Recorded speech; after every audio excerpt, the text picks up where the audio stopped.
Stressful. God, you look so pretty today. Thank you. Thank you. When you said you needed an extra hour, I was I'll use that time for editing. No, I just used that time for primping. I did. Primping time. I'm not mad at it. I love that you come in looking like a creamsicle and I look like me. I mean, I think this is just reflective of our actual personalities. That still doesn't mean good things for me, Emmy.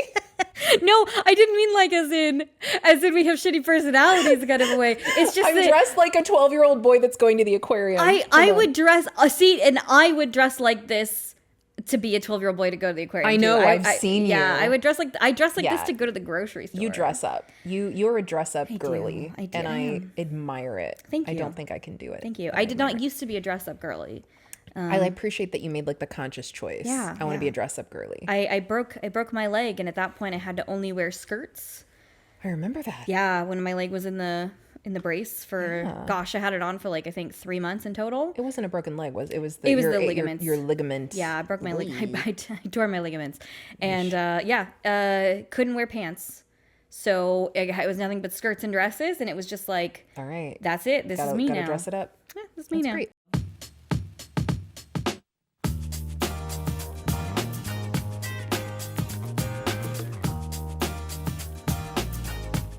Welcome to the podcast. My name is Emi. And I'm Megan. And this is Smut in Public. Smut in Public.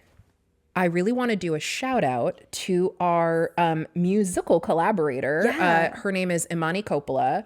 She's a really talented artist. She's been putting out music for years. For years. I can't believe I didn't already know about her. We've met her through friend of a friend of a friend, third party, and she agreed to let us use one of her amazing songs for our intro and outro music. So just really wanted to say thank you, Imani, for letting us use your amazing music. Yeah. I really hope you like the podcast. Yes, hopefully you're not like, uh-oh. Yeah.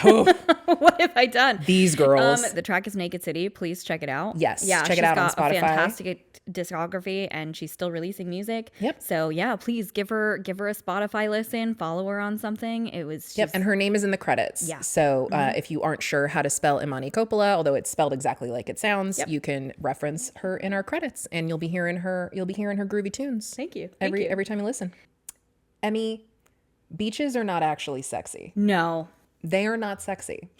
No. If you've ever tried to have sex on the beach, which I'm smart enough not to do, it's not good. No, you were wiser. Have you ever had a sexual encounter? Have you had an encounter? I have had an encounter. How did it go, and how long did it take you to get the sand out? So the good news is that there was not as much sand removal as you would have expected. Oh, but that pleasantly was surprised. That was because we instead went for the much less sexy, version of copulating upon the beach.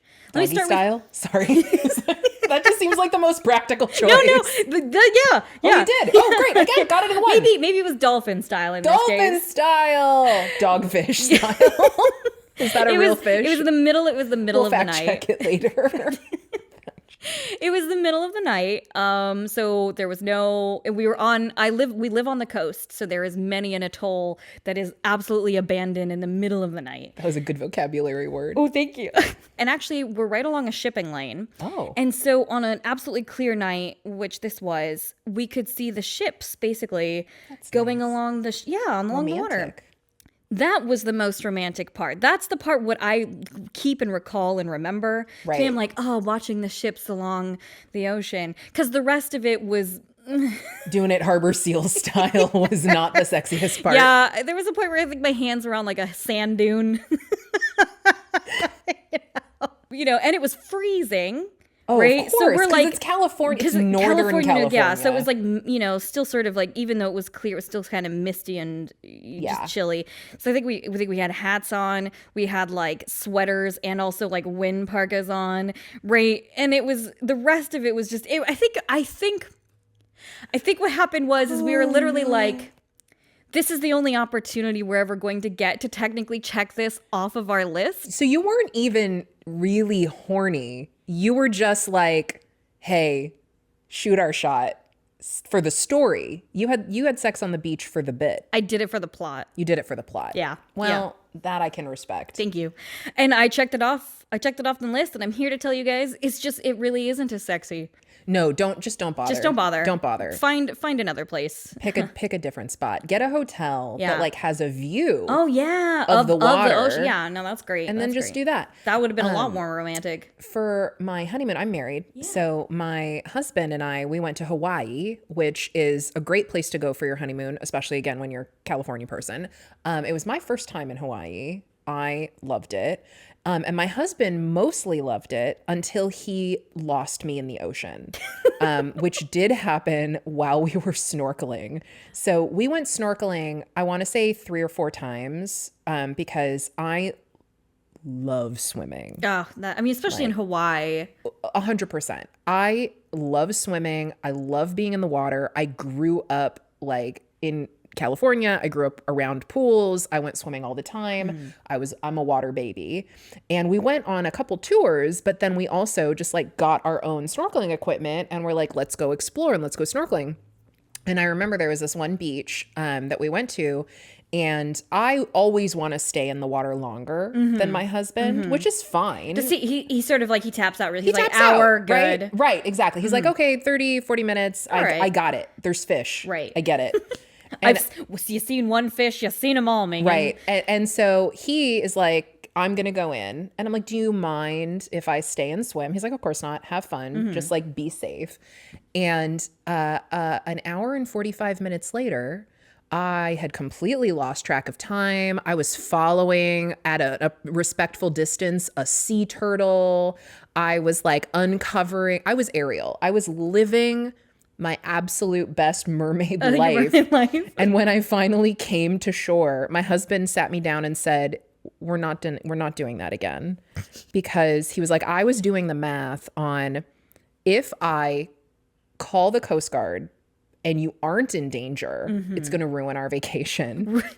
There's a fee for that. But if I don't call the Coast Guard and you are in danger, then I've lost my wife. So he was like, I have been given an impossible choice here. At that point, they say, when did you take out the life insurance policy on your wife? Oh, for sure. Yeah. So anyway, he lost me in the ocean. He, was like, well, three weeks married. That's what I got. I've tapped out. But then I rose like Venus from a clamshell. From a clamshell, and was like, I've returned to you, my earthly husband. Because there's like that issue of like, if he goes to the harbor people and he's like, I haven't seen my wife, and they're like, when was the last time you saw her? You can't cry wolf on that one. And he's like an hour and a half ago, and then they're like, and you're only just coming to us now? Oh yeah, it's so stressful, but you only get one. I thought my wife was missing and she wasn't. Right. He needed to save that for when it was really happening, and he figured it was gonna happen at some point on our honeymoon. I mean, that's pretty good. That's pretty good on Dave that he knows. Yeah. Let's talk about a book. We've got a book to talk about. It's a deep one. Megan. Yes. What's our book today? Ooh, I'm so glad you asked, Emmy. The book that we're doing today is Whispers of the Deep. It is Deep Waters Book 1, or as you have been calling it all week, The Mermaid Book. The Mermaid Book. We're reading Mermaid 1. The Mermaid Book, like the only one. I am so bad with titles and character names. Like literally, if you quizzed me of the 5 books that say I read last week, you tell me, what's the plot? No problem. You say, what was her name? Couldn't tell you. Nothing. Yeah. I'm with you as well. I remember the shape of things, like the shape of water. Okay, that's terrible. That's definitely what we're going for today. Yes, for sure. The author is Emma Hamm. This book came out in 2023. It is a full-length book as opposed to kind of the snappy books we've done so far, 448 pages. And I'm going to give it a couple of content tags. There's really nothing too crazy in here. I'm going to say different anatomy. Yes, right? Very different. This is a a monster human romance. So it's a merman and a human woman. Very much an enemies to lovers story. Like almost the most harshest enemies to lovers that I've read. Pretty tough. Yeah, man. Because it's we'll get into it, but a very, very intense enemies that have to kind of turn into lovers trope. And I'm also going to tag it for a little bit of on-camera violence. Yes. There's some rending, there's some maiming. There's quite a bit of injury. There's a lot of action sequences. It is a big action book too. It's a big action book. It's a post-apocalyptic like action adventure vibe under the sea. And the action is pretty good. Yeah, no, she's fantastic at writing the action. Yeah. Like sometimes I have difficulty sort of, imagining what the author is going for. Yep. Not a problem with this at all. It's really great. Now, I will also say at the very beginning of the book, there is a warning from the author that says, hey, humans under the water. This is kind of a work of fiction. Suspend your disbelief. Yeah. Did you have any feelings about that after you read the book? Like, was it warranted warning for you? I can see why she would have put it in because there's people more stringent than us. I will admit, I'm not that picky. I'm not that picky either, but I can. There's sometimes where I kind of go, and so when I read this, I did read the author note before I started. I went, a mermaid book, page 1. And the author's note is very casual. She's like, hey, guys, just to let you know, this is just a book about mermaid pains, okay? And I was like, uh-oh. Did it make you nervous? I was kind of nervous. I was like, ooh. I think you were nervous that it was going to be so ridiculously ignoring. Yes. Like you were going to be like, a human can breathe underwater. Or she'd be like, and then she held her breath and did a bunch of acrobatics and she'd never been in the ocean before. Something, it wasn't that bad. The tone from the author's note made my concern go right up. And I was like, how much am I going to be gritting my teeth through this It was book? unwarranted. And the answer was, she does a really good job. She's honestly very respectful. She clearly made an effort to ground it in some realism. Yeah. And she's a good writer. So I think it went fine. Oh, man. No, this was like best research is a weird thing to say about a mermaid book. But the amount of realism that she puts into this I was just like, girl, why were you I mean, of course you have to be worried because somebody's going to say something. But no, man, you got this. There's no reason to worry. No reason to worry if that kind of stuff would annoy you in a book. Can I put a real quick note in for the rest of the episode here? Absolutely. I loved this book like so much. I loved it so much. I read it in one night. I started at 10 a.m. and I did not stop until the sun came up. Nice work. At like 7 or 8 a.m. the next day. And I do have a lot of criticisms about this book, but it is absolutely just buried in the fact of I loved it, but I just have to be picky about things. I understand. Yeah. Definitely. I think especially when you really like something, I had to be you can't. You can be critical of it. So we won't take it too much to heart when you point out the things that did annoy you about this book. Yeah. Again, I'm going to give this a rainbow rating of 1. There are no queer characters on screen. There are no queer characters mentioned in the book, but the premise does not specifically exclude that they could exist on both the kind of the human and the mer creature side. Now, in terms of a spice rating, this might be harsh. I'm giving it a 3. I really liked the spice that was in here. There are 3 spicy scenes, and one of them is in the epilogue. One of them doesn't happen 50%. It happens at like 50%, 70% an epilogue. Yeah. That for me is not enough spice in a book for it to get a higher rating than a 3. And especially since I liked it. We were lured in. Yes. I don't want to spoil it because we're going to talk about the mid-credit. The mid-credit. We're going to talk about the mid-book scene. And it's good. Don't get me wrong. Yeah. When we get there, the payoff is like, ooh. The payoff is great, but it is more plot than you would necessarily be expecting for a book if you're going in for a smut book. Right? I think it's somewhat heavier on the plot. Yeah. Not a bad thing, just a good thing to know. Yeah, just be aware. Yes, just be aware of it. There is definitely a bigger story behind the romance here, but I will say I think that this book suffered from book 1 syndrome. Like she spent a lot of time setting up the world so that we could understand the full context of what was happening here, as much of it as you're supposed to. In a galaxy far, far away. Right. It's level setting us to what's happening to the humans. Why are mermaids here? Like it's giving you the setting. Yeah. And the book has a lot of slowness in it, I think, because of that. Because it's trying to describe and set up for you why things are the way they are. No, I mean, she definitely, she knew she was going to build something on this. Yes, so she was like, we're making the foundation. Series, but she had to lay the foundation. Right. But it was very chewy on, we're doing a lot of world building here. Yes. And so it has book 1 syndrome. spoiler alert, I have read all of the Emma Hamm mermaid books. Yeah. I loved all of them. Same. And they do, in my opinion, get better. Oh, yeah. So if you can get through book one and you enjoyed it, payoff. Good news. It pays off. Keep going, head for the dessert in books 2 and beyond. Yeah. So overall, I really enjoyed this book.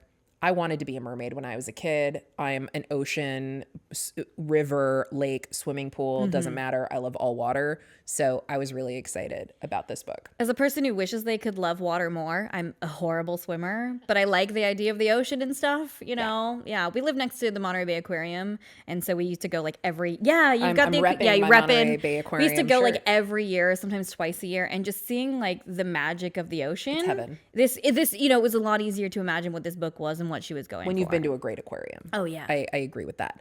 Okay, so spoilers. We are now entering the spoiler zone. the danger zone, the spoiler zone. Spoiler zone. So if you haven't read the book yet and you don't mind spoilers, stick with us. Yeah. If you really love it, you don't like spoilers, take a little pause, go read it, come back. And if you have read it and you just want to process, Oh, yeah. please come. Please come and along. we suggest this one so much, right? Yes, Yeah. I definitely want you to read and enjoy this book very badly. One of the great privileges we've had since launching Smut in Public has been meeting authors and fellow creators who share our love of spicy romance. We find new book besties every day, and supporting their work helps us all build a community together. Our new book bestie, Ari, runs the Spicy Romance Book Club. It's an online apparel brand with cozy fits, perfect to wear as you curl up with the next book on your TBR list. The Spicy Romance Book Club is a small, female, POC-led business, and Smut in Public listeners can enjoy 15% off their entire store order with promo code SMUTINPUBLIC. Find your next book bestie by wearing your love of spicy romance literally on your sleeve. Right, good girl? Megan, you're making me blush. Save it for the episode. Okay, fine. Visit thespicyromancebookclub.com and use promo code SMUTINPUBLIC for 15% off your entire order. See you at the bookstore. Okay, so let's talk about what's going on in this book. We are on a version of Earth where life on the surface has become impossible for humans.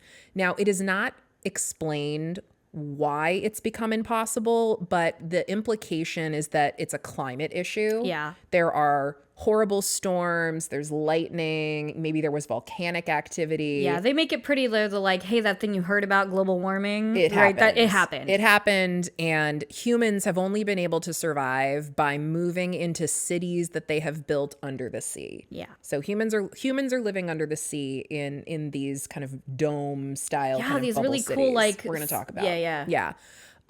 So timeline wise, this happened like 200 years ago. We do get some dates that are dropped in the book to give us like a context sense of of how it. long the humans have been here. Yeah, which frankly is interesting because that is long enough that every person alive now never lived on the surface. This is generations. Yeah. It's been generations. Yeah, the main character doesn't know what She's never seen the sand, surface. not sand. She knows what sand is. She doesn't know what ground is. She doesn't know what what the the sun looks like. Right. She's never seen a real tree. Yeah. Maybe that kind of situation. But here's the thing. The cities absolutely devastate the sea life just like immediately around them. And we're not talking miles, Right. but definitely the immediate vicinity is completely devoid of life. Yeah. Which is a big bummer and brings humans pretty quickly into conflict with the Undine, who are the mer people of this book. Right. So obviously the Undine, who are the native people under the water. You're coming into our ocean. You're coming into dropping our your oceans. poop. You're killing our plants. Right. They resent this invasion by humanity a lot, and they call them acromo. Yeah. I don't know if that's a real word. I assume like Undine, it is made up. Yeah, actually, she doesn't describe what this word means in book 1. She ends up describing it in book 2, and I kind of think that I would have gotten a lot more out of it. And it means the reason that the Undine, whichever, Tomato. Yeah, call the humans acromo is because it's meant to mean that there's no color. Oh, the fish like on people, their skin. Yeah. Oh, yeah. Because all the mermaids are conveniently color-coded. So that you can tell them apart. to match their personalities. But that as a whole, they call the humans acromo because they are one color, no color kind of a thing. And that's what it's meant to be. And I just feel like she should have just found one sentence to put that in there. Yeah, that would have been nice. Yeah, would have been nice.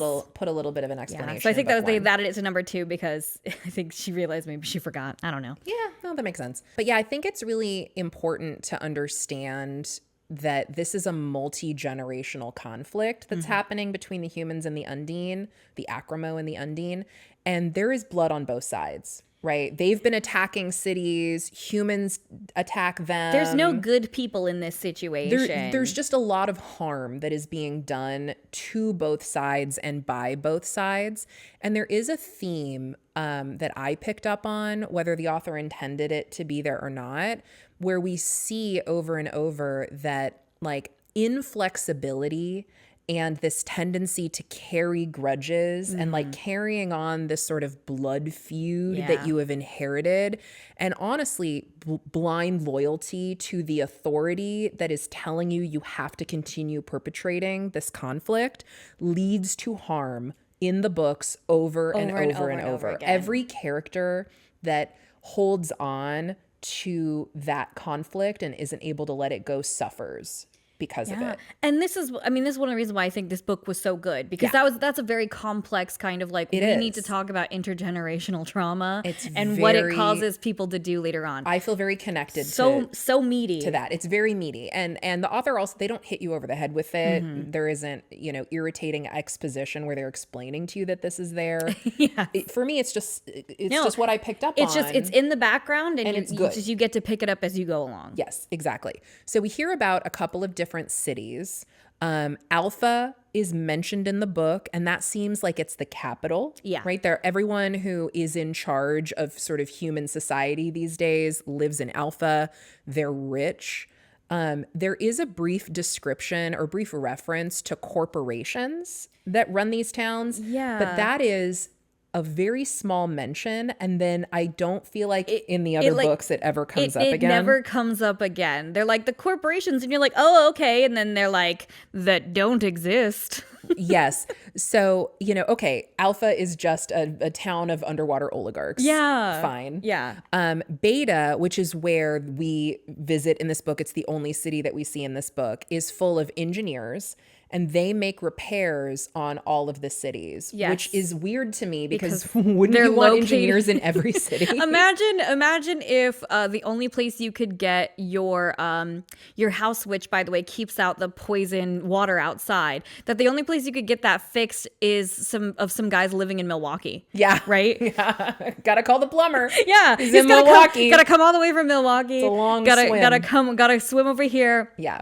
Also, like on the train system that apparently is in one scene in the book where she says that all the cities are connected, but then never trains. Comes up again. It never. That is a plot point that is completely erased. Yes. Yeah. Yes. So there's a little bit of inconsistency. Yeah. And again, I think that's kind of a book one problem. Yeah. Where she had a lot of cool ideas and she's trying to get them all out on the page. And some of them she ended up keeping on with, and some of them are just hooks that kind of get thrown out there and then nothing bites. Can I pitch you as to what I think happened here? Of course. I think so. I'm an aspiring writer, and so I do some of this process myself, and I've caught myself doing this. I think what's happened here is that this is multiple drafts of the same book where she wrote something and then went, oh, I changed something, and then kept going, not realizing, forgot. Not realizing that there were references to things that were still buried in it. And I get it, it's a 440. Okay, sorry, 400. It's a 400 page book. I get it that, plenty of places to be like, oh, I forgot that I put one sentence in about trains. Yeah.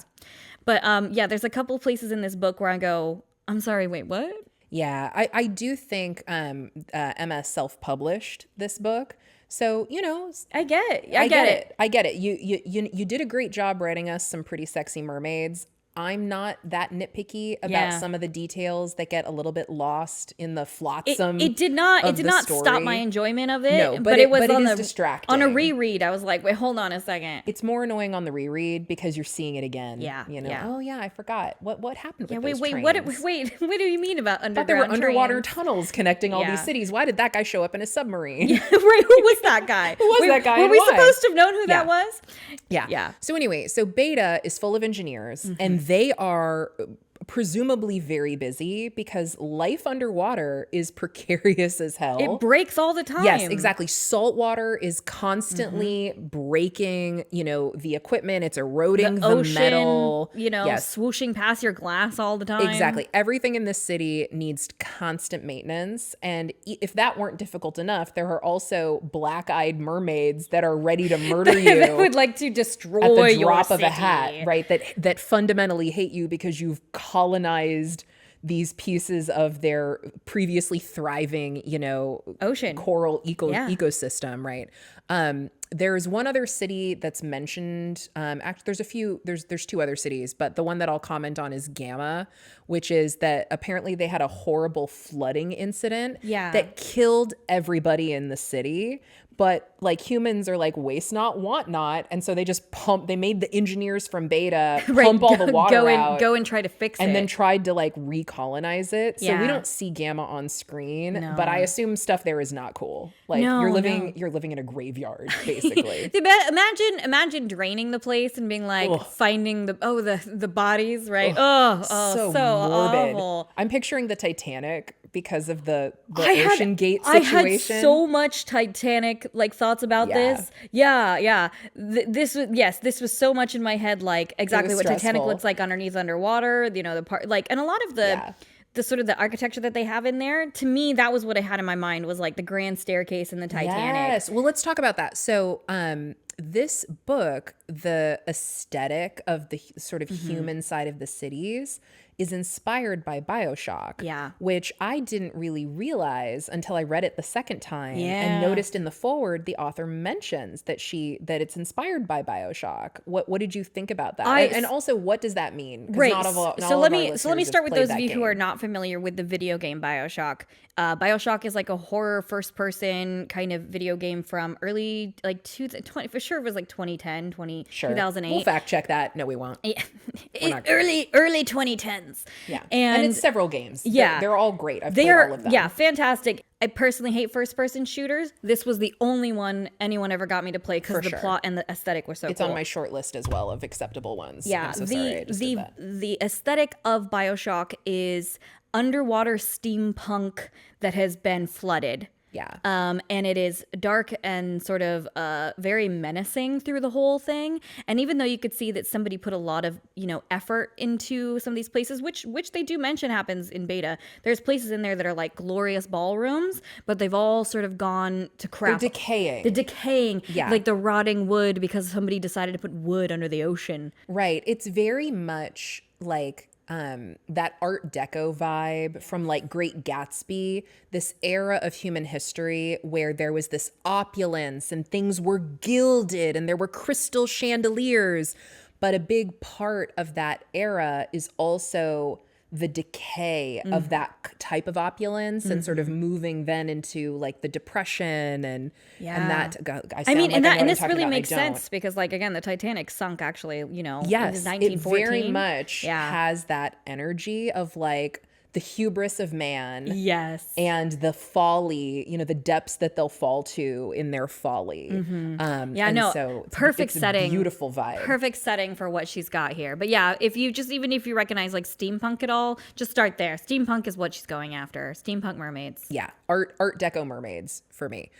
So enter our star-crossed lovers, our Romeo and Juliet, if you will. Two houses of great, two houses of equal status, the Undying and the Human. Yes, exactly.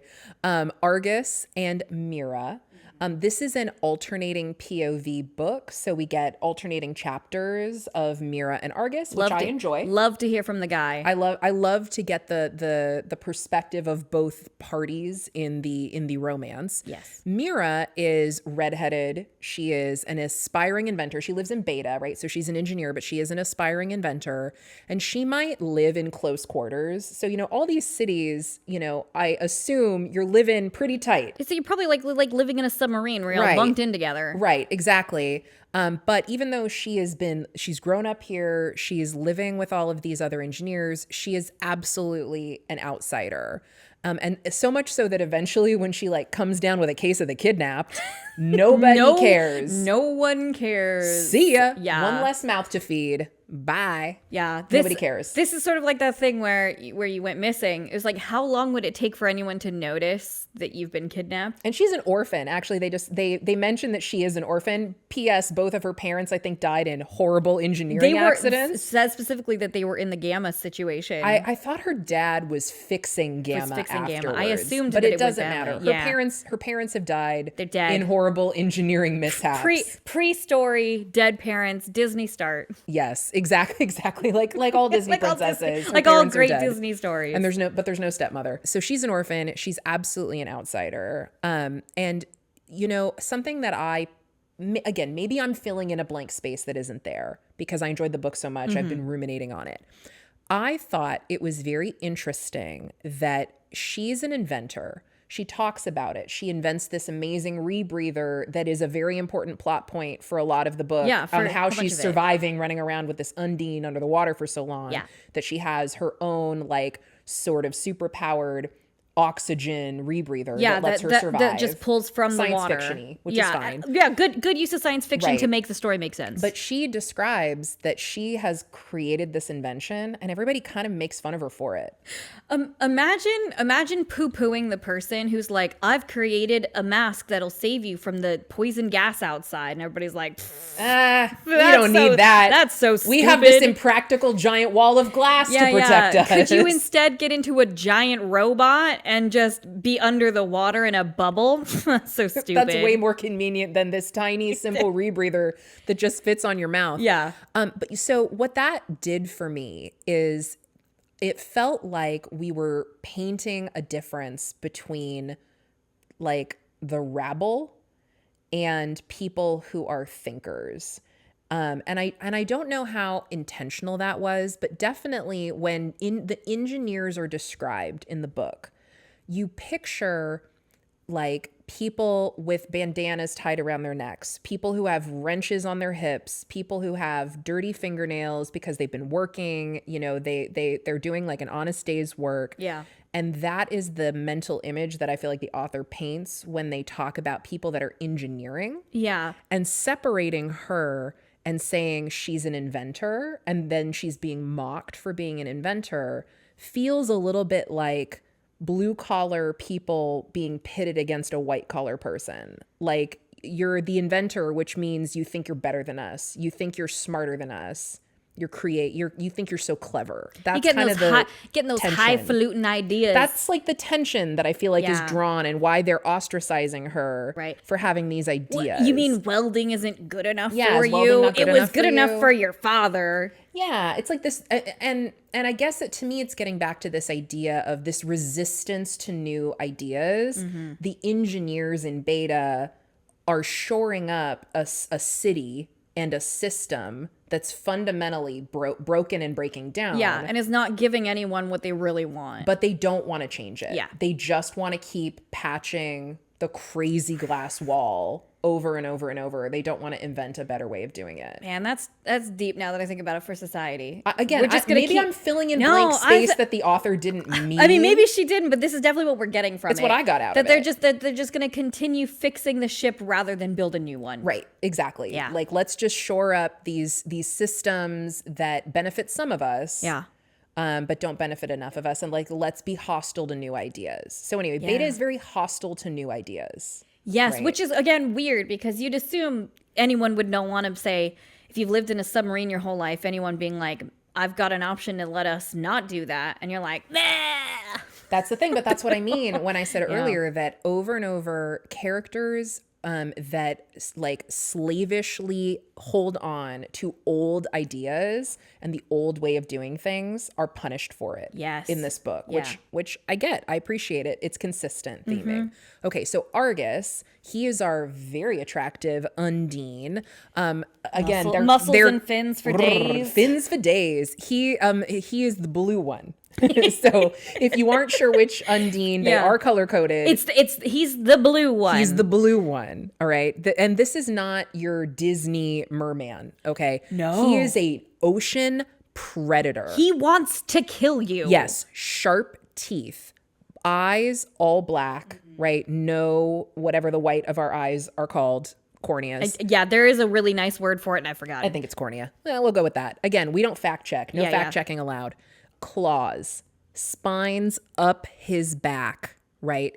2 hearts. Yeah, he's also got spines on his elbows. Elbow says. spines. Like hugging him is dangerous. Yes. Like I'm kind of picturing a lionfish on the back. Yes, that is kind of the Yeah, like impression you want to I got. hug a lionfish? No, you're gonna get poked. You're gonna die. You're gonna go ugh. Yeah, 2 hearts. There's 2 of something else. There's 2 of other things as well. 2, which is consistent with sharks, by the way. Sharks also, they're called hemipenes. Yes. So, I made the mistake of Googling hemipenes Why is that a mistake? because it's not as sexy in real life. Well, no, I assume most animal genitalia is not as sexy as you No, think it is in no. real life. Ooh, fun fact, which again, I'm not going to fact check, and I don't know if this is true. Did you know that it is thought that sailors who used to think they were seeing sea monsters were actually seeing whale penises? Yes. Because I want to say humpback whales, again, I'm not going to fact check this. Yeah. Their penises are so long and tentacle looking, and they will during mating season sometimes swim with their stomachs up out of the water to cool off. Yeah. In between. I have seen the video of this. Sessions. Yeah, they're like, oh, I've got to chill the So the sea in tentacle. my Google search history, whale penis is in there, and that I did that to myself. So the people at Google are like, oh, this one's a freak. what are you gonna do? It's okay. They say that for me too. Yeah, I understand. So he's also, by the way, bioluminescent. So pretty. I liked that part. I also really liked that part, which makes me feel like he's a deep sea creature. Yeah. Right? Like if you glow, that's usually a deep sea thing, which for me begs the question, are there different undines that have different appearances? Because like the ocean is huge, right? Like we have not even explored most of the ocean on our own planet. We know more about the moon. We know more about the moon than we know about the bottom of the ocean. And are there undine that are in different like underwater habitats that have different appearances? Yeah. And I feel like the answer has to be yes, and I want to know more. Yeah, like I want to these undine are a little bit tropical, but imagine even more tropical. And what about like the really deep sea, gnarly ones that have anglerfish lights on their heads? And then you have the really cute, like coral, like a little clownfish one. I kept imagining like a sunfish, a mole, where it's an undine and they're flat. Oh no! Aren't the sunfish those horrible giant fish that do nothing? They just have the little They're fin on flat, top. but really like they're like a cardboard box of fish. Yes. So an undine that like where only half his face is on one side, the other half is on the other. Sorry, my mind always goes to the funny worst place, the worst place possible. That's not sexy, but maybe it could be. and Maybe understood. he sings you underwater whale poetry. Okay, You know. how could you deny the flat boy if he's singing you underwater my whale sweet poetry? flat boy. This is already spiraling, and I love it. Yeah, okay. They're also, for the record, enormous. Yeah. So he's described as being 15 feet long. Crazy. 3 Ariana Grandes long. That's 3 me's long too. I'm itty bitty. You are itty bitty. You're like 5'1". No, even smaller. Are you really, Emmy? 4'9". What happened? I'm like almost the same. I think I'm like the same height as Lady Gaga. You're the height of a child I don't have. Yeah, I stopped growing at 12. That's amazing. You know, it is funny. I feel like when we sit on this couch next to each other, I look normal, and you don't have legs. You know, I have to say, upon the editing, I enjoy this that we look kind of the same, because if we stood up, it would be not that at all. It's comical. We'll post something on our social media so that you can see the actual height comical difference. height difference between Emmy and I, because Emmy is 4'9" and I am 6 feet tall. So which does mean that if this was this situation, I would be like half to your shins, and you'd still if be I was the Undine? Yeah, if you were the Undine and I was the human, I'd be like up to your shins, and you'd still be like, I'd hit that. I'd hit that. Yeah, well, Argus definitely wants to hit that, for the record. I looked it up, and that's the same length as a female great white shark. Dang. Which is terrifyingly enormous. Yeah. And also, sharks have sexual dimorphism. So females and males are different, have different appearances and can be different sizes. Same for the Undine. The males are smaller and the females are larger, which is very similar to sharks, to a lot of sharks, I should say. It's so that he can be a snack afterwards. It's true. Well, actually, they do talk about how Undine mating is incredibly violent. Yeah, that comes up a lot. It was one of those moments where I go, of course the mermaid wants to fuck the human who doesn't want to eat him afterwards or slice him up. I would also take a nice soft human that wasn't trying to kick my ass while we were having sex. Yeah. Basically, if you want to do kung fu and also have sex, that's what the Undine are doing to each other.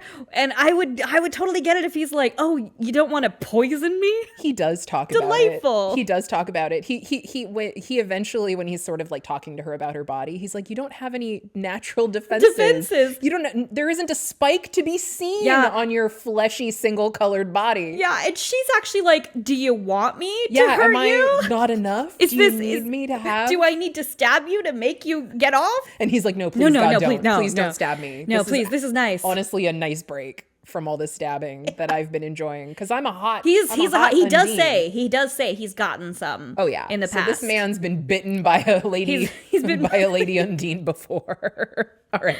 So anyway, Argus is referred to as the pod leader. So he's the chief, right? He's the guy in charge of his people, who their term for it is not Undine. That's the humans' name for them. They refer to themselves as the people of the water. But right now, he's basically the war leader, because the human-Undine conflict has been going on for all these hundreds of years. And again, for me, it has a very familiar shape, because I'm an American. Pilgrims were in conflict with Native Americans. Yeah, we read about this. This is a very colonizing type of story, right? Humans are participating in this colonial idea that Western culture, or in this book, human culture, is inherently more civilized. Yep. And a lot of colonial conflicts that are present here look like other invading cultures have looked. So the humans have more advanced technology. They have more dangerous weapons, these types of things. And humans, obviously in this book, are not looking at themselves as invaders. They really feel that they're entitled to the land that they have built these cities on. They kind of, to them, they're sort of like, we're a refugee from the surface, right? And we have the technology to live here. And there's no intelligent enough person to tell us no. Right. They do not view Undines as equally intelligent people with their own culture or their own society. It never enters into the mind of these humans. Not Mira, obviously, right, but humans as a whole in this book, that the Undine are as intelligent. Right. They're really viewed as beasts. Right. That maybe you should ask the somewhat human-shaped thing if it, if it's got feelings or if it's got opinions on you being here. Humans have no interest. The humans in this book do not care. So there's again a lot of themes that are very familiar and very serious, which I think makes the book more compelling. Yep. So Argus might be the leader right now, but he only maintains that position because he has the support of Mitera, who is this wise woman, sort of spiritual leader of his pod. And her description is very strange. So wild. What did you take? Like, give her description and tell us what you thought of this. So from what I seem to have picked up from what she said, she's huge. Let's start there, because she's they all are. Undine all the female. Lady Undines are big. Super big, transparent, but also sort of slightly shimmery. And she has a jellyfish. She has a jellyfish head. But also the detail that they drop only once and never mention again is that apparently that she grew so old that she died. Yes, she laid herself at the bottom of coral, allowed herself to be sort of taken by the ocean, and then came back and then as was brought back to life mystic. and they they reference sometimes that she can see the future. Yes. But this or that again, she's maybe in communication with the people who with can, ancients of some kind. And spoiler alert, we are going to talk about the ancients later. I don't want to talk about them yet. They're intense. Yes. But her line of communication with them is not that great. No, yeah, she seems to really get some. It feels like maybe there's some static on the end in between her and the ancients. Yeah, that she seems to be when getting she's calling them up. She's got a different message than everybody else. Maybe not so clear. Yeah, and she makes some decisions that it's really like, why this doesn't make sense, but okay. I agree. Again, for me, it all goes into that bucket of there are some things that in this book plot wise that you're a little bit like okay, let's just get back to the mermaids. The mermaids are hot, but again, it's fine. It's still a good book.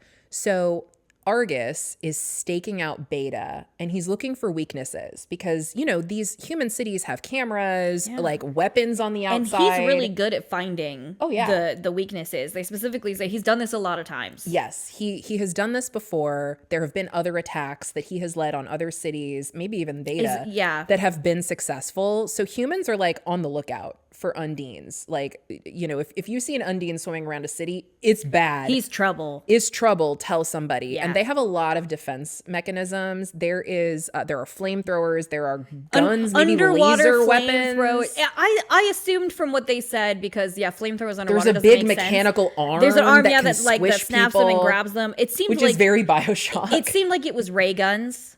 It was like ray guns, maybe lasers. Some kind of heat gun, maybe like something with temperature. So anyway, he's on a scouting mission and he sees Mira.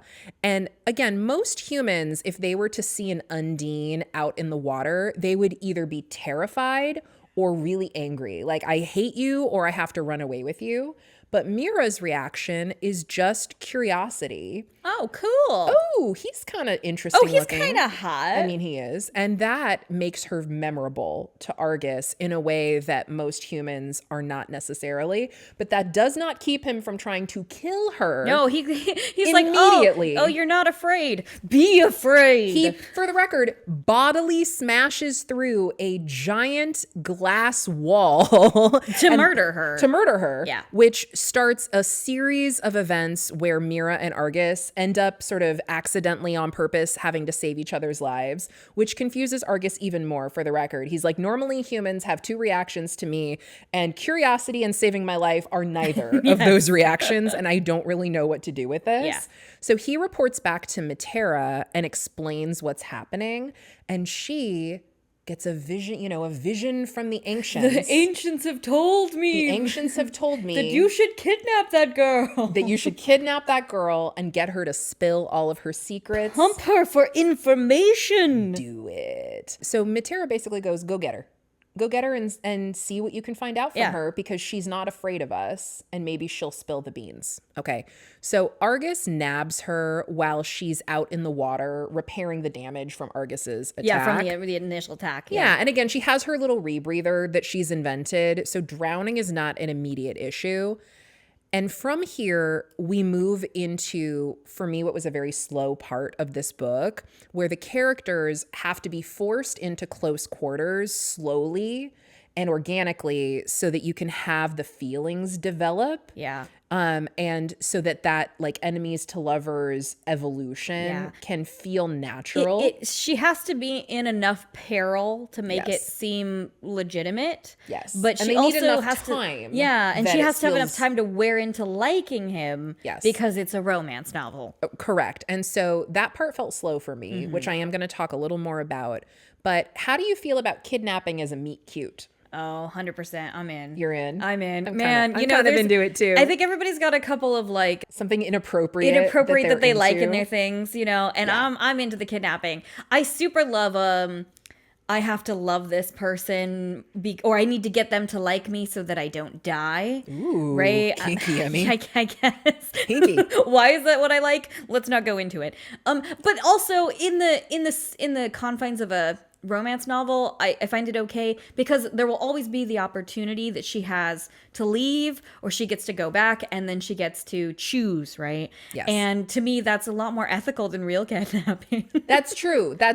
Yeah, fantasy romance kidnapping Yeah, I'm okay is with not that. as dire and As terrifying. And as the guys as are a real- lot hotter. Yeah. This is a romance novel podcast, not a true crime podcast. Thank goodness, although I also love those. But there's plenty of podcasts about true crime. Yeah, people already did true crime. Yeah. So for Mira, this whole kidnapping thing is equal parts terrifying, but also fascinating, which for the record would also be me. Yeah, the whole ocean that she gets to see. It's literally like getting... Gorgeous. She gets the behind the scenes tour of the ocean by, somebody who works there. Like manta rays, and there's these incredible fish that she would never have gotten to see, and she's seeing like coral.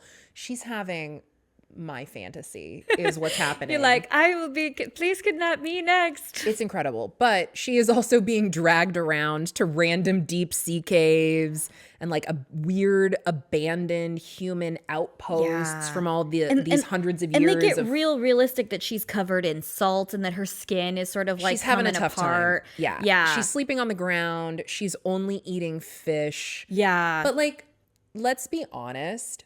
Her life in beta wasn't great either. It wasn't as if this is actually that much of a downgrade, Right. aside from the It's fact like, that she can't walk around I'm anymore. trapped in a cave. Cool. I was also trapped in a bubble at the bottom of the sea. And the people in the bubble hated me. And they hated me. Yeah. And at least this mermaid is hot. So it's not that big of a step down. So she's not living the high life, but at least this is different and occasionally beautiful. Yeah. And Argus is really hot. Oh yeah, and a hot mermaid comes and then hisses at her a bunch. Occasionally. But they do not understand a word that each other is saying. And Argus, in his chapters, thinks a lot about how ugly and kind of weird she looks, especially her legs, which he calls her split tails or her two tails. With her tiny fins for her toes. With her ugly feet fins. Yeah. Of course, he can only understand her anatomy in the context of his own, which makes perfect sense. But he's horrified by how her legs work. Yeah, he definitely starts out going, this is not cute. I'm gonna have to pretend really hard that I don't want to murder her. Yeah. But here's the thing. Mira keeps accidentally fondling his erogenous zones because he has different ones than humans, or maybe he has the same ones but also more. Oh yeah, no, I mean I get it. You'd be like, oh, I just got to put my hands on the side of the mermaid. So the thing of it is, the ocean's freezing cold and he's warm, and so she keeps putting her feet in his like hip fins, and then her fingers near his neck gills. And these are major turn-ons. He's like, this is only what people who are about to bang do. Right. And then he's like, oh God, is she going to take a bite out of me? How do humans do this? There was this really cute thing where he was like, oh, well, she's touched my fins. I guess now I have to get her a courting gift. It's so true. It's so true. Which he does get her a courting gift, which I'm going to talk about because the courting gift is A++ great. I don't know how you feel about this.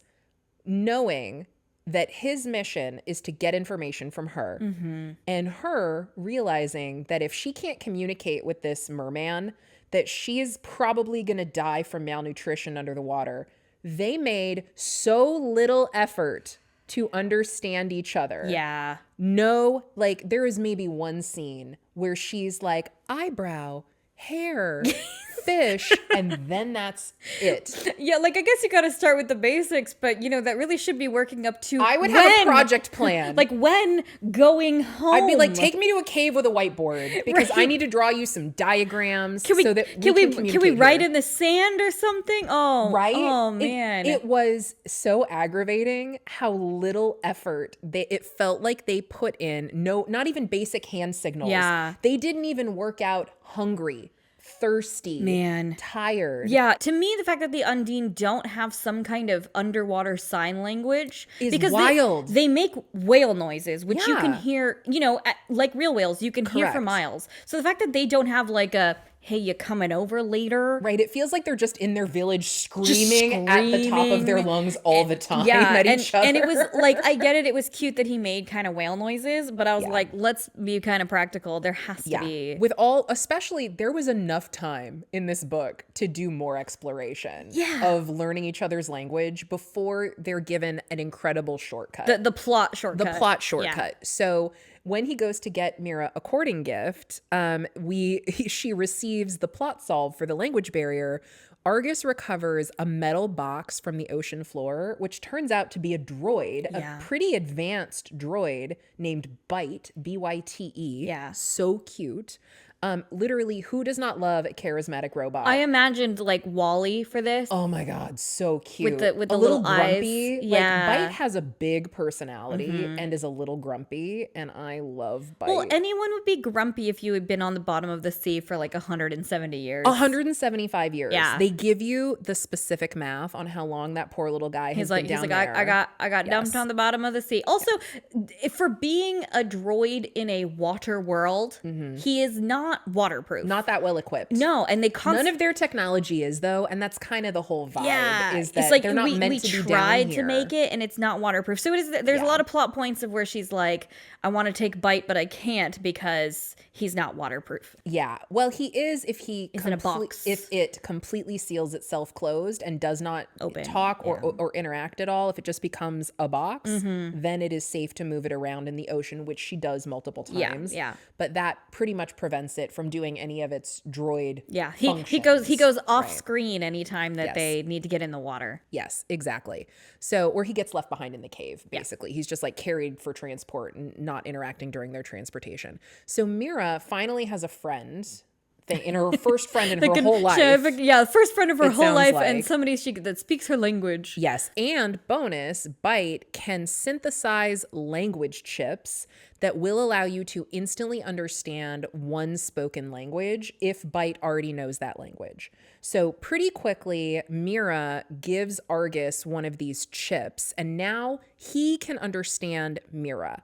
But Byte does not know the Undine language. And so Byte explains to Mira that it needs to hear a lot more of the Undine language. Gotta get him to talk a bunch. Right, before it can make a chip for her. But here's the thing. Argus is like, I'm on a secret spy mission to mine you for information. You're not allowed to mine me for information. You're not allowed to mine That's me. what I'm doing to you. Exactly. Yeah. And so Argus then spends a lot of time intentionally not talking to Mira because he doesn't want the darn robot. He's like, I don't want you to understand my language. I'm just going to keep wailing at you. So it was like, God, you were so close. You were so close to a great idea. And I feel like it went in a direction that was a little bit annoying for plot reasons. Because maybe they could have come up with something else. Like maybe it took a long time to compound it or whatever. Sure.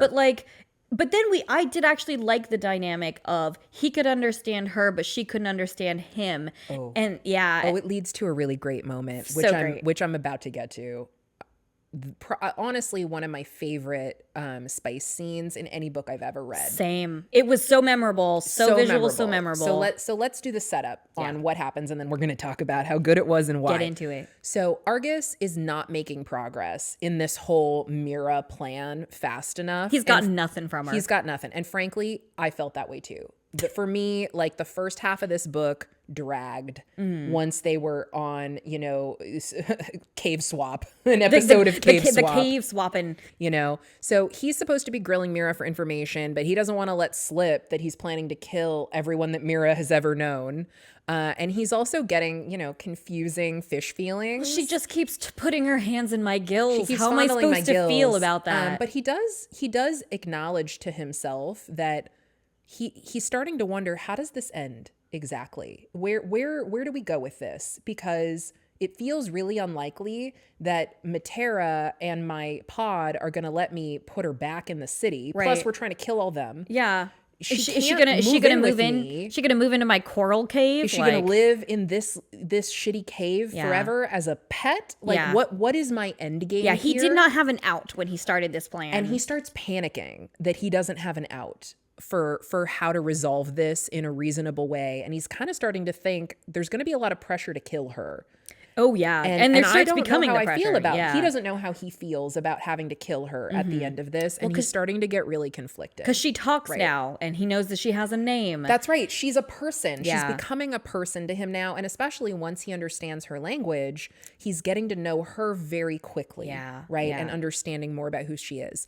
So Mira gets impatient with waiting for the Undine language chip to be fully developed. So she ends up like telling Bite, how done is it? And it's like 72%. She's like, good enough. Slap it in my brain. Just pop it behind my ear. Scream for a minute. And if then go, I spoke 72% of a language. Hey, that would get me. Where's the bathroom? Donde está el baño? In a second. 72% is a ton of a language. Honestly, I probably only speak 72% of English. Let's be honest.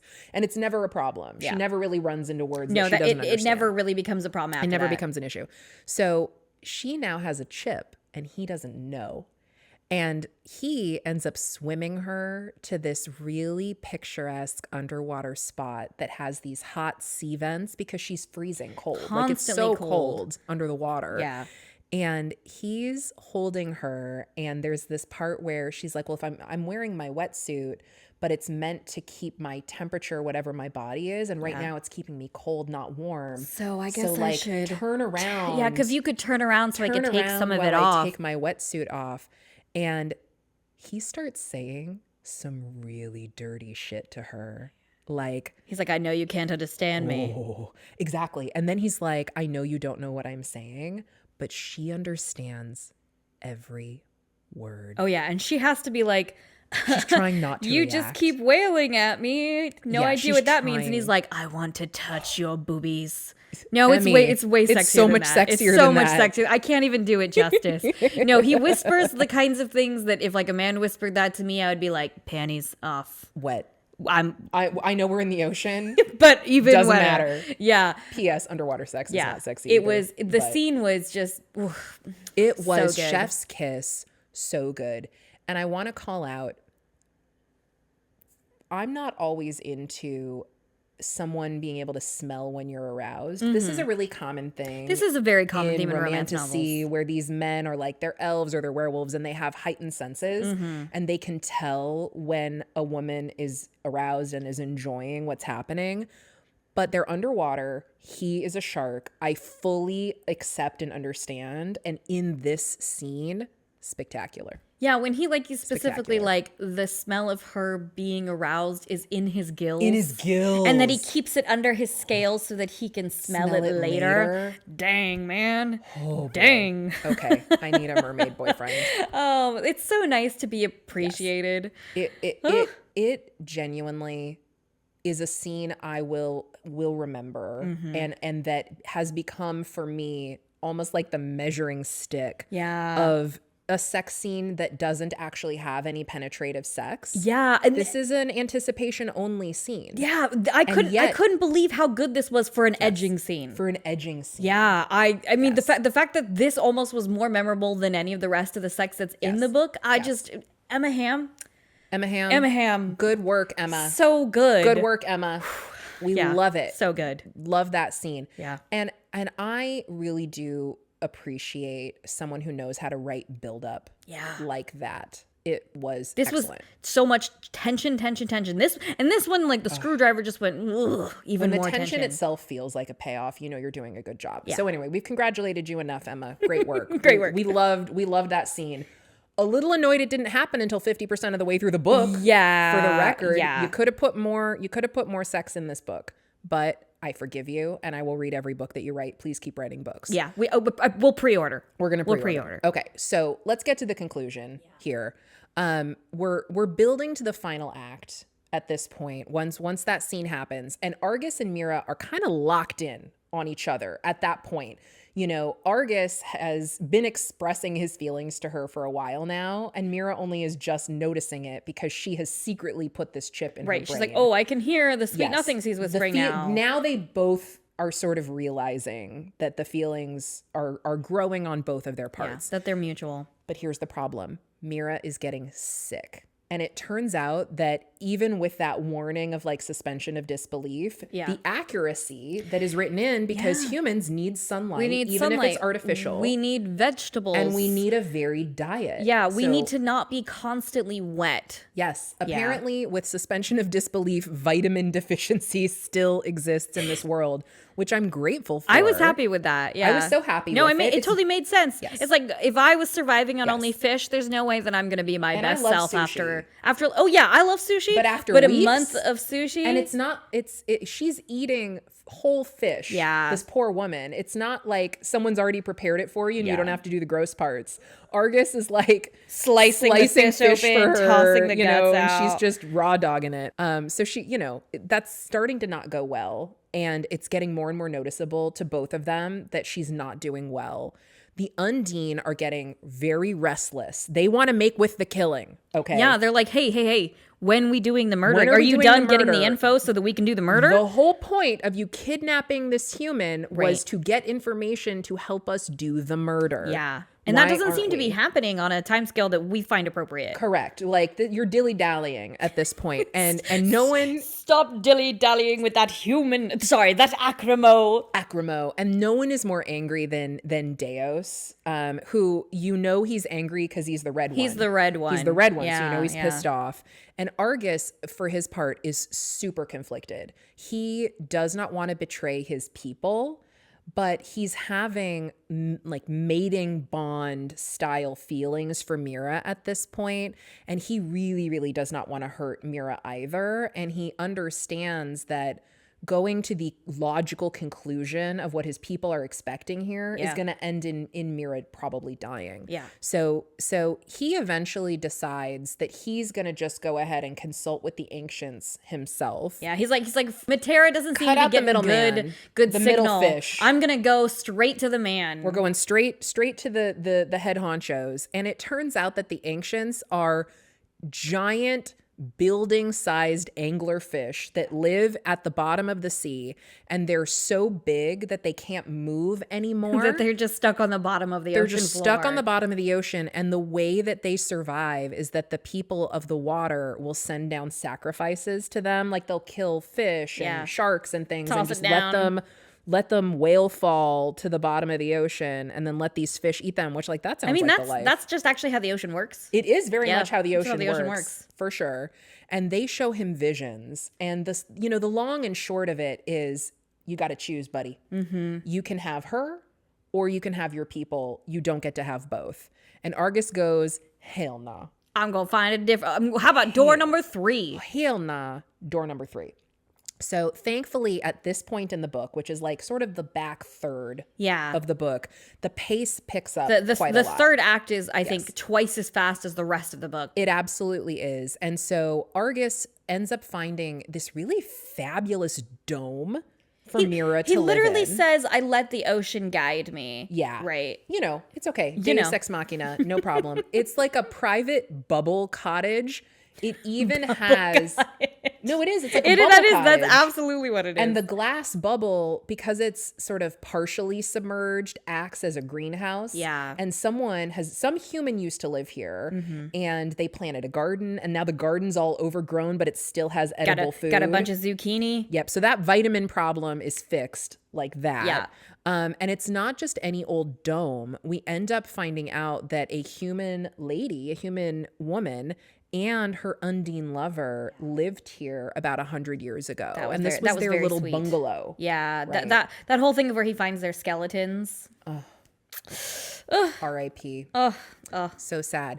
And we do, I don't want to spoil too much because there's a lot of plot that happens at the end of this book, but we do understand that they lived their life as outcasts, right? They were both completely cast out from their respective societies, but they chose each other.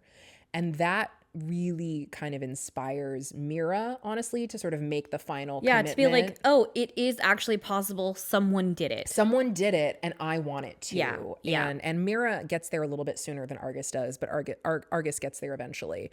Now, there's some really dramatic stuff where Deus catches Argus and Mira canoodling. Oh, yeah. And their situation gets way worse before it gets better again. It's the worst kind of version of my brother walked in on me and my girlfriend having sex. Oh. Because not only is he grossed out about it, he's angry. Well, he's red. Because he's the red one. So pissed off. Yeah. There's a massive fight. It is a huge issue. And again, I don't want to get too spoilery because the dramatic conclusion of this book has great action. It has great fight scenes. It's got great tension.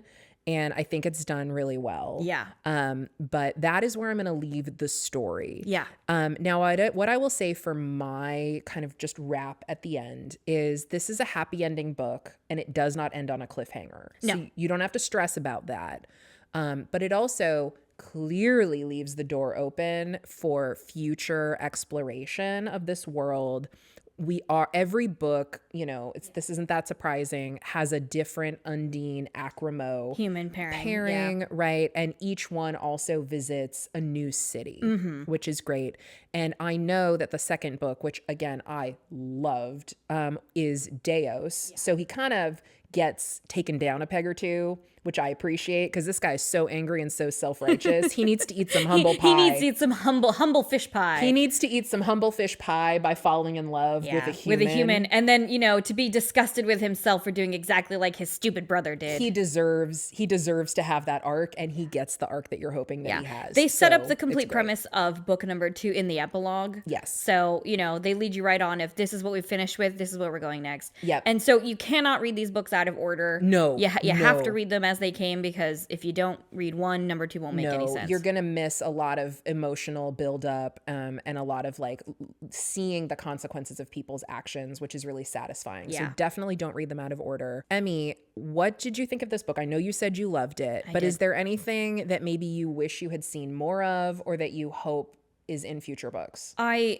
gotta go back and nitpick at least at one thing that in the middle, right before the amazing sex scene, because this author doesn't there's a couple things that they put in that don't pay off, but one of the things that really didn't pay off that I was like, well, why did we bother with this? Yeah. Is that this must have really annoyed you, because you're like, I gotta go back. Hold on, Megan. You went too fast. Hold up, Megan. We gotta go back to the part of the book that was slow. I got back. something to say. Okay, so right before the really amazing sex scene, I've just realized what you're gonna say. I know exactly what you're gonna say. Go ahead. There's an entire chapter about how Mira is feeling awful. Yeah. And she's not really sure why. And the little Bright is literally like, when was the last time you had your period?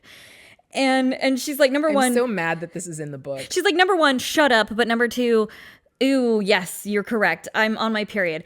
And I'm trapped in a cave. And I don't have a blanket. I have nothing. So I'm literally like having to sit and free bleed into my wetsuit and do nothing about it. And then she's going to wash herself off, and Bite goes, no. No, he literally says, don't put any of that blood in the water. Because there's things that could come and eat you. Sea creatures that could climb into this cave and devour you, which is true. And I was like, okay. And we've mentioned at this point multiple times that Argus can smell her through his gills when she's in the water. Right. So I was like, oh, this is going to be a thing. It'll be a whole thing. He'll be like, you're injured. Thing. Yeah. Do you need my What's help? wrong? And she'll have to explain what human menstruation is. Yeah, exactly. Right. He's like, I guess we can't move you because, you're bleeding. Right. So I was like, I was preparing. I was like, okay, all right, this is where we're going with this.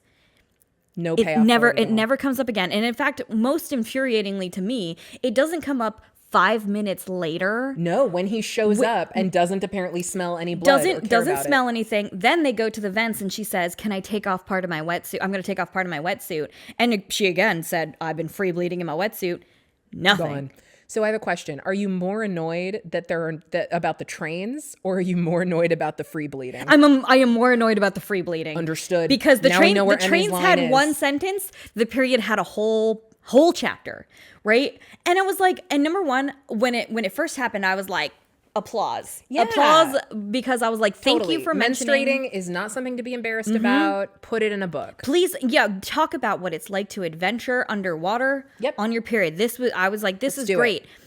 And then it just never comes up again. The lack of payoff. The lack of payoff really pissed you off. Yeah, and so again, this maybe plays into my concept that there's multiple drafts of this book, and maybe there was a payoff, and it got edited out. Yeah, right? It just didn't make it into the final cut. Yeah, not to be spoilery about one of the things that happens near the end, but there is a character that shows up that is like, Argus, you're my nemesis, and they have like a showdown, and I'm like, Who is this who's guy? this guy? Who's this freaking guy? Were we supposed to? And he's like, I've known you for years. And I'm like, from what? And he's like, I've been watching you. Presumably all of Argus's guerrilla tactics. Right. And that so he's been he at least messing says, with cities. right. He at least says, oh, I've been watching you on camera. I'm like, oh, okay. But then she's like, but Argus recognizes him. And I'm like, From what? from where? You know, like you said, there are some hooks that get thrown out Yeah. that just kind of float away and dangle in the ocean. Yeah. Get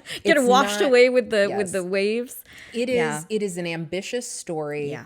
It's got a big scope. It's got some pretty impactful themes, and not every idea that gets put out there gets fully landed correctly. But despite that, has one of the best anticipation spice scenes that I've ever read. Yeah.